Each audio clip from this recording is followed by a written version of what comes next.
So here goes the first lens. Teresa's going to look straight. Ashley looks straight, and she's so wonderful and brave. Good. So usually in clinic, you'll have your patient up on the headrest, and then you'll have them fixated at a certain target. Look down, down, down. And Good. you'll know ahead of Couple time of whether blinks. you can Are you do the okay? contact lens or the membrane in the contact lens. If you've got an older patient and they've never worn contacts before, I would not recommend that method because you're just going to be moving all over the place. That was great. Secure the eyelashes back, use the wedge sponge, and actually let it absorb, secure, and then have an assistant or yourself. I usually do it solo. I have everything laid out, and that way I can reach and put it in place. So here I have my assistant, right? If I didn't have an assistant, I might leave things on the desk next to me, or I might even have her hold this for me, which I've done before too. But in this case, I'll have him hold. Sure. And he's going to hold this for me as well. And he's going to please hand me this first and the lens second, okay? Why do I only have one free hand? Because I tend to be my own kind of eye speculum here and hold her eye open. Sometimes when you go near people with a speculum, they I usually come to you for glasses. What is that? And it's so uncomfortable, and the eye dries out more, and they don't like it.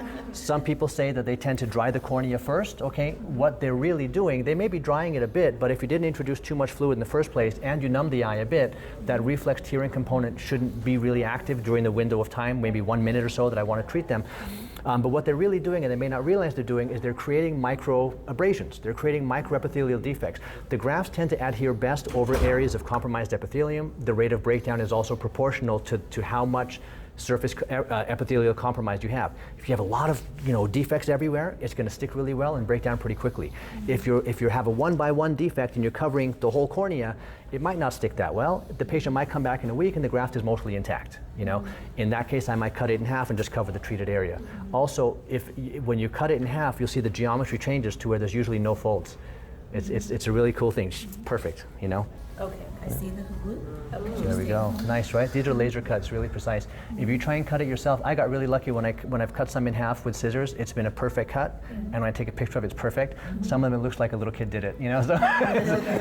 So these are laser cut, really nice. Yeah, I mean it can be ugly and be shredded, and it's going to do its job once it adheres. So I don't want to let her go until the bandage lens is on, because if I do, she'll blink and the membrane will move. Okay? Do you mind just scrunch the crotch down a bit so Yeah, they I can can see? do that. Good. Okay. This one is bi-directional. It is, yeah. So normally I'd be in front of her and I'd tell her to please look at my eye, and I'd be right in front of her. In this case, he's in front of her. Over? Do you mind? Do you mind? Yeah, thanks.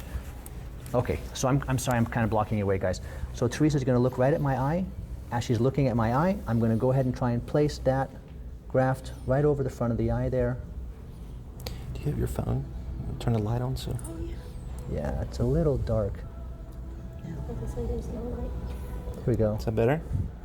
Much. And so he does the same thing I use. When they're anesthetized, they will completely, got it? Yeah. So And I'll use this to she's do my blinking initial because folds. she feels me pressing a bit, which she normally wouldn't feel, Right.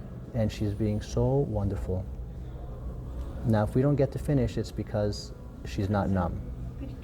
Ma'am? Yes, ma'am. I'll kneel down.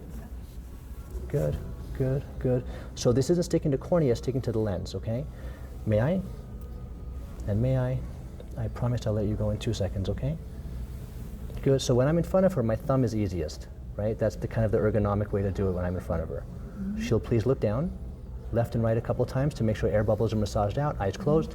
While her eyes are nicely closed, I'll remind her not to rub her eyes.